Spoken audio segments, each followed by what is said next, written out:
Subscribe करें ideal progressive school के YouTube channel को और वीडियो अच्छी लगे तो लाइक और शेयर करें और बेल आइकन को दबाना ना भूलें ताकि इस चैनल पर अपलोड होने वाले सारे वीडियो सबसे पहले आपके पास पहुंच सके। प्यारे छात्रों, आज एवरेज का पार्ट 11 होगा।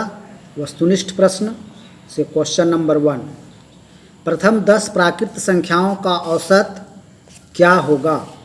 यानी प्रथम 10 प्राकृत संख्याओं का औसत ज्ञात करना है। तो सूत्र होता है प्रथम n प्राकृत संख्याओं का औसत बराबर n+1/2। इसलिए प्रथम 10 प्राकृत संख्याओं का औसत बराबर हो जाएगा 10 + 1/2 यानी 11/2। इसको दशमलव में बदलेंगे तो 5.5 आएगा। यही इसका आंसर होगा।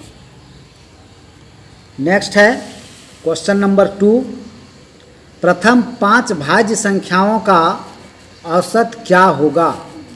प्रथम 5 भाज्य संख्याओं का औसत। तो पहले हम लोग प्रथम 5 भाज्य संख्याएं लिख लिए। प्रथम 5 भाज्य संख्याएं हैं 4, 6, 8, 9, 10। क्योंकि 1, 2, 3 तक भाज्य संख्या नहीं है, फिर 4 है, 5 नहीं है, 6 है, 7 नहीं है, 8 है, फिर 9 है, फिर 10 भी है। तो 5 हो गए। तो प्रथम 5 भाज्य संख्याएं होंगे आपके ये सब। तो औसत बराबर 4 + 6 + 8 + 9 + 10/5। ये सब को जोड़े तो आया 37/5। ये भी नहीं कटेगा तो दशमलव में आ गया 7.4। अब क्वेश्चन नंबर 3 है a + b, b + c, c + a के धन का औसत दिया हुआ आपका क्रमशः औसत है इस सब तीनों ग्रुप का 1200 रुपये, 800 रुपये और 1000 रुपये है। तो b का वेतन क्या है, यानी b का धन क्या है। ठीक है। तो जैसा कि दिया हुआ है आपके पास a + b के धन का औसत बराबर 1200 रुपये। इसलिए a + b के धन का योग हो जाएगा 1200 × 2, क्योंकि a और b 2 का औसत है ना 1200 रुपये। तो 2 से गुना हो जाएगा तो 2400 रुपये। उसी तरह से b + c के धन का औसत 800 रुपये। इसलिए b + c के धन का योग हो जाएगा आपका 8 दूनी 1600 रुपये। c + a के धन का औसत 1000 रुपये। इसलिए c + a के धन का योग बराबर 1000 × 2 यानी 2000 रुपये। ठीक। अब यहाँ पर हम ले आए तीनों ग्रुप का धन को जोड़ते हैं। a + b + b + c + c + a बराबर 2400 + 1600 + 2000। ठीक है। अब यहाँ हम लोग देख रहे हैं कि ये b और c तीनों आपका 2-2 बार है। तो 2a + 2b + 2c बराबर 6000। इधर 2400, 1600 और 2000 को जोड़े तो 6000। 2 को कॉमन लिए तो 2 ब्रैकेट a + b + c बराबर 6000। इसलिए a + b + c बराबर 6000/2 होगा ना। 2 यहाँ पर आके भाग हो जाएगा। अब 2 से देखिए ये कट रहा है 6000 आपका 3000 बार में, यानी 3000 रुपये। a + b + c का मान आया 3000 रुपये। मतलब a के पास जो धन है और b के c के पास, तीनों के पास कुल मिलाकर 3000 रुपये है। तो b का धन ज्ञात करना था। तो b का धन ज्ञात करने के लिए a + b + c यानी तीनों के धन में से a और c के धन को माइनस करना पड़ेगा, क्योंकि b का ज्ञात करना है। तो a + c का जो धन है a वाला, c + a यानी 2000, ये माइनस कर देना पड़ेगा। तो तीनों का धन है 3000। 3000 में c और a का कुल धन है 2000। तो 3000 में 2000 माइनस कर दिए तो 1000 आ गया। ये b का धन आ गया। क्वेश्चन नंबर 4, 1 से 50 तक की विषम संख्याओं का औसत क्या होगा।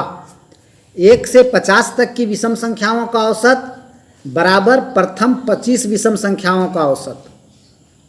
यानी 1 से 50 तक की विषम संख्या बराबर होता है प्रथम 25 विषम संख्या। यानी 1 से 50 तक हम विषम संख्या जब चुनेंगे तो 25 विषम संख्या आएगी, क्योंकि संख्या जो हम लोग का है प्राकृत संख्या, उसमें एक विषम, फिर एक सम, एक विषम, एक सम।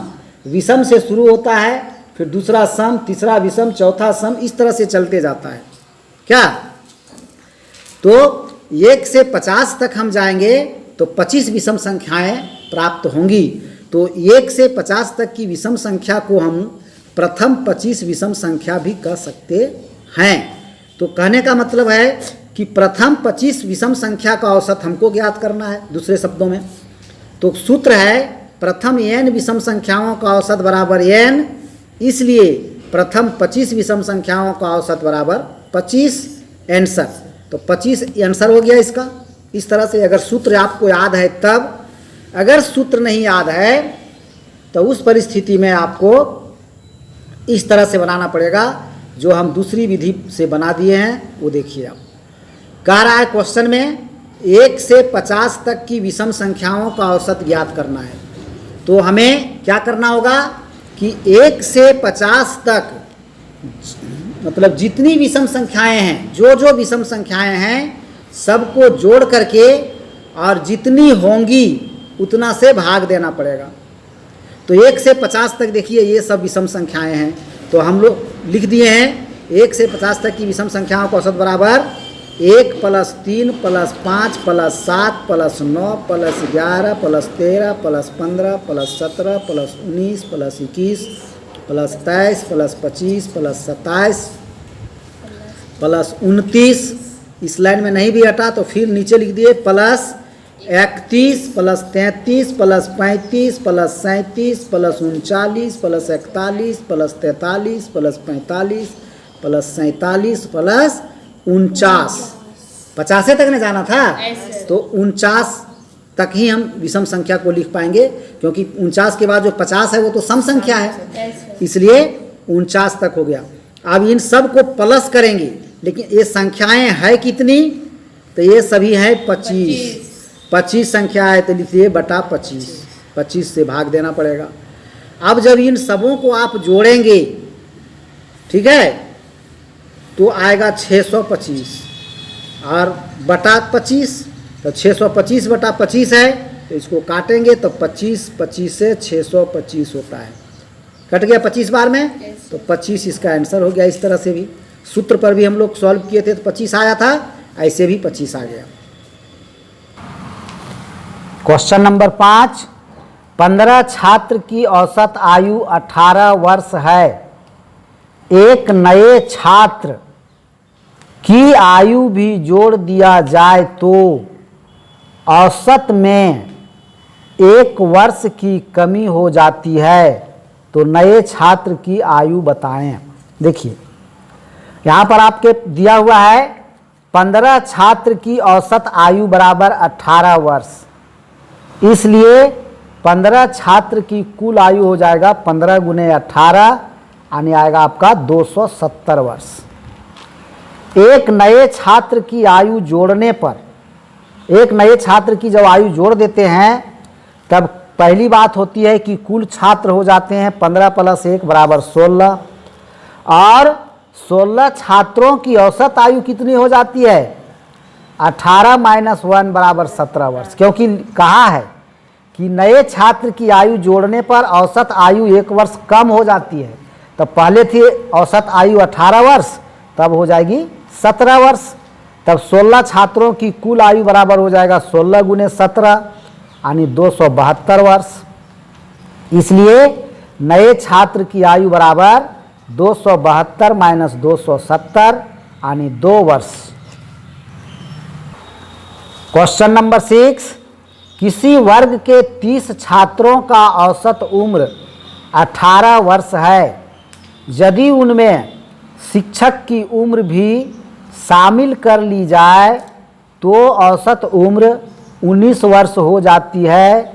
तो शिक्षक की उम्र क्या है?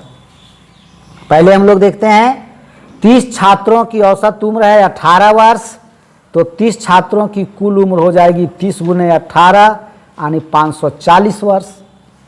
30 छात्र और एक शिक्षक की औसत उम्र कितनी है 19 वर्ष। क्वेश्चन में दिया हुआ है कि शिक्षक की उम्र जब शामिल कर दी जाती है तो औसत उम्र हो जाता है 19 वर्ष। तो 30 छात्र और एक शिक्षक की कुल उम्र कितनी हो जाएगी 31 × 19, क्योंकि 30 छात्र थे और एक शिक्षक हो गए तो 31 लोग हो गए। इसलिए 31 से गुना करना पड़ेगा 19 को, तो 31 गुने 19 बराबर हो जाएगा 589 वर्ष। ठीक है, इसलिए शिक्षक की उम्र बराबर 589 माइनस 540 यानी 49 वर्ष। 7 नंबर है 11, 23 तथा x का औसत 40 है, तो x का मान क्या है। ठीक है, x का मान निकालना है। तो यहाँ पर डायरेक्ट हम लोग पहले लिख दिए प्रश्न से,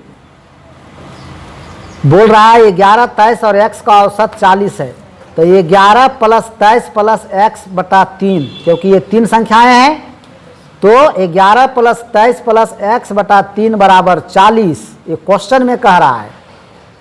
तो 11 और 23 को जोड़े तो 34, 34 प्लस x बटा 3 बराबर 40। अब क्रॉस मल्टीप्लिकेशन कर रहे हैं।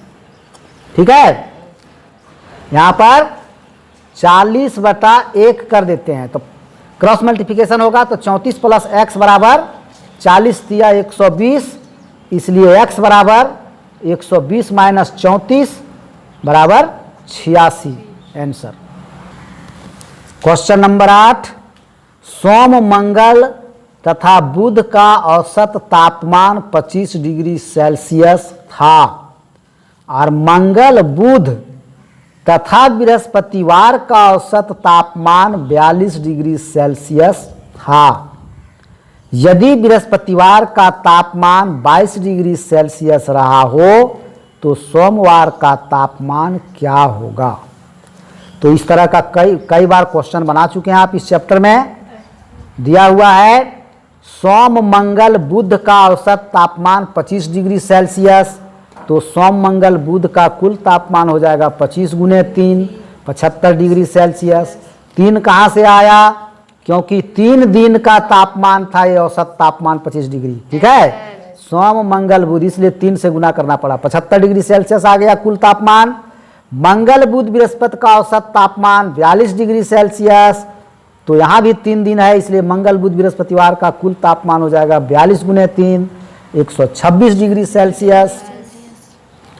बृहस्पतिवार का तापमान दिया हुआ है आपका 22 डिग्री सेल्सियस, तो पहले मंगल, बुध का निकाल लेते हैं, क्योंकि मंगल, बुध, बृहस्पतिवार का तीनों का कुल तापमान है 126, उसमें से बृहस्पतिवार का है 22 डिग्री, तो 22 डिग्री माइनस कर देंगे तो बच जाएगा मंगल, बुध का कुल तापमान हो जाएगा आपका 126 माइनस 22 बराबर 104 डिग्री सेल्सियस।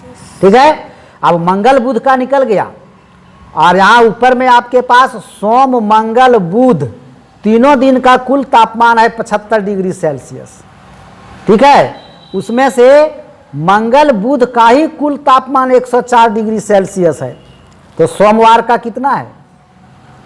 यहाँ सोचने वाली बात है कि तीनों दिन मिलाकर 75 हो रहा है और 2 ही दिन का 104 डिग्री हो जा रहा है, तो सोमवार का तापमान क्या हुआ। इसका मतलब सोमवार का तापमान माइनस में था नहीं, इसलिए सोमवार का तापमान बराबर 75 degree Celsius minus 104 degree Celsius बराबर माइनस 29 डिग्री सेल्सियस। ठीक है, माइनस में था सोमवार का तापमान। नेक्स्ट है क्वेश्चन नंबर 9, 24 के सभी गुणनखंडों का औसत क्या होगा। गुणनखंडों या अपवर्तकों का, तो 24 के सभी गुणनखंडों का औसत बराबर जो 24 के गुणनखंड हैं, अपवर्तक हैं, उनको जोड़ देंगे और उनकी संख्या कितनी होती है उससे भाग दे देंगे। तो 1 + 2 + 3 + 4 + 6 + 8 + 12 + 24 बटा 8, क्योंकि ये 8 है तो जोड़ने पर आया 60, तो 60 बटा 8। अब इसको काटते हैं 4 से, 4 दूनी 8 और 4 से कटेगा ये 15 बार में, 15 चौके 60 होता है।